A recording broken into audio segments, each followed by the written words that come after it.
Shalom, sahabat yang dikasihi Tuhan. Selamat pagi, salam damai sejahtera bagi setiap kita. Di pagi hari ini, biarlah cahaya terang-Mu selalu menyinari hidupku, ya Tuhan. Sahabatku, tema renungan pagi hari ini yaitu saat tergelap adalah saat terdekat sebelum fajar.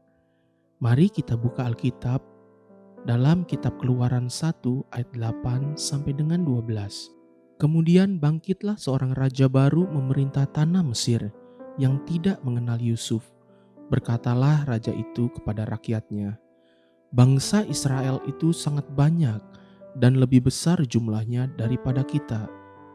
Marilah kita bertindak dengan bijaksana terhadap mereka, supaya mereka jangan bertambah banyak lagi, dan jika terjadi peperangan, jangan bersekutu nanti dengan musuh kita dan memerangi kita, lalu pergi dari negeri ini.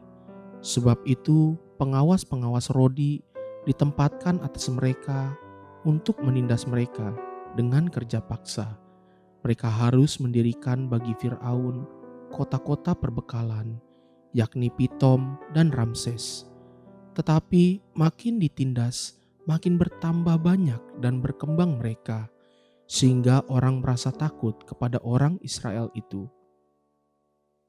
Lama setelah Yusuf mati, bangsa Israel semakin seperti kehilangan pelindungnya. Orang-orang Mesir, bahkan Firaun yang baru, mulai bertindak semaunya, bahkan sangat memberatkan. Sedemikian beratnya sampai-sampai bangsa Israel itu sungguh-sungguh diperbudak di tanah Mesir. Semua itu dilakukan dengan satu tujuan, agar bangsa Israel tidak menjadi lebih besar lagi dan supaya jumlah dan populasinya bisa ditekan. Namun yang terjadi justru sebaliknya. Dalam kitab Keluaran 1 ayat ke-12 di atas tadi menyatakan, tetapi makin ditindas, makin bertambah banyak dan berkembang mereka, sehingga orang merasa takut kepada orang Israel itu. Bisakah saudara menyadari kebenaran yang sedang terjadi di alam semesta itu? Rancangan manusia untuk menindas dengan tujuan untuk menekan jumlah populasi. Justru berdampak sebaliknya. Semakin ditindas, bangsa Israel justru semakin bertambah banyak dan berkembang. Lalu kenapa Tuhan buat mujizat demikian dan melakukan hal yang bertolak belakang seperti itu? Lihat satu ayat ini. Kisah Para Rasul 7 ayat ke-17. Tetapi makin dekat genapnya janji yang diberikan Allah kepada Abraham, makin bertambah banyaklah bangsa itu di Mesir. Jawabannya sederhana. Seringkali penindasan, tekanan hidup dan kesulitan itu terjadi karena waktu Tuhan untuk menggenapi janji-janjinya sudah semakin dekat. Inilah sedikit ringkasan sejarah. Bangsa Yahudi telah tinggal dengan sejahtera dan nyaman di Eropa selama berabad-abad. Sampai kemudian tampillah seorang pemimpin di Eropa yang berfaham fasisme nasionalis bernama Adolf Hitler. Hitler sangat membenci keturunan Yahudi dan dia memiliki satu konsep yang disebut dalam bahasa Jerman Lösung der Judenfrage, the final solution for the Jewish question, solusi final bagi kelangsungan orang-orang Yahudi. Kita semua tahu, sebab itu tercatat di buku-buku sejarah, bahwa solusi final yang dimaksudkan oleh Adolf Hitler dan Nazi adalah pembunuhan terhadap semua keturunan Yahudi di Eropa tanpa terkecuali dan merampas semua kekayaan mereka. Lalu Hitler akan membangun satu keturunan baru dari ras Arya yang dia anggap lebih baik dari semua ras lainnya. Dan superiority bagi keturunan Arya hanya bisa terjadi apabila keturunan Yahudi dimusnahkan. Ternyata di surga ada satu skenario lain terjadi. Tuhan justru sedang mengatur Lösung der Judenfrage, the final solution for the Jewish question, solusi final bagi kelangsungan orang-orang Yahudi, yaitu untuk membawa kembali dan memberikan kembali tanah perjanjian yang Tuhan buat dengan sumpah kepada Abraham tentang tanah untuk satu bangsa, satu umat pilihan Tuhan.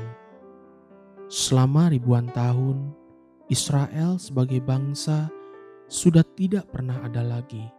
Namun, semakin dekat tergenapinya janji Tuhan kepada keturunan Abraham, semakin berat penindasan yang dialami oleh keturunan Abraham di Eropa saat itu dalam Perang Dunia Kedua. Sampai kemudian 14 Mei 1948 muncullah untuk pertama kalinya satu tunas pohon zaitun.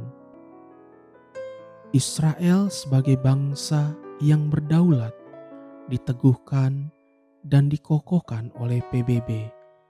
Itu semua tercatat di dalam buku sejarah. Tidak jauh dari tempat itu, di sebelah timur, menjorok ke Samudra Pasifik, ada satu bangsa kepulauan, Indonesia namanya. Selama 350 tahun, Indonesia dijajah, dihisap hasil buminya, diadu domba rakyatnya oleh penjajahan Belanda. Kemudian tahun 1942, penjajahan Belanda ditaklukkan oleh tentara Jepang yang mulai merambat ke seluruh Asia, sama seperti Jerman yang merambat ke seluruh Eropa. Penindasan yang ditinggalkan oleh tentara Jepang begitu beratnya, bahkan lebih berat daripada penindasan 350 tahun tentara Belanda. Padahal Jepang hanya menjajah bangsa kita selama 3,5 tahun lamanya, tapi berat dan sangat menekan.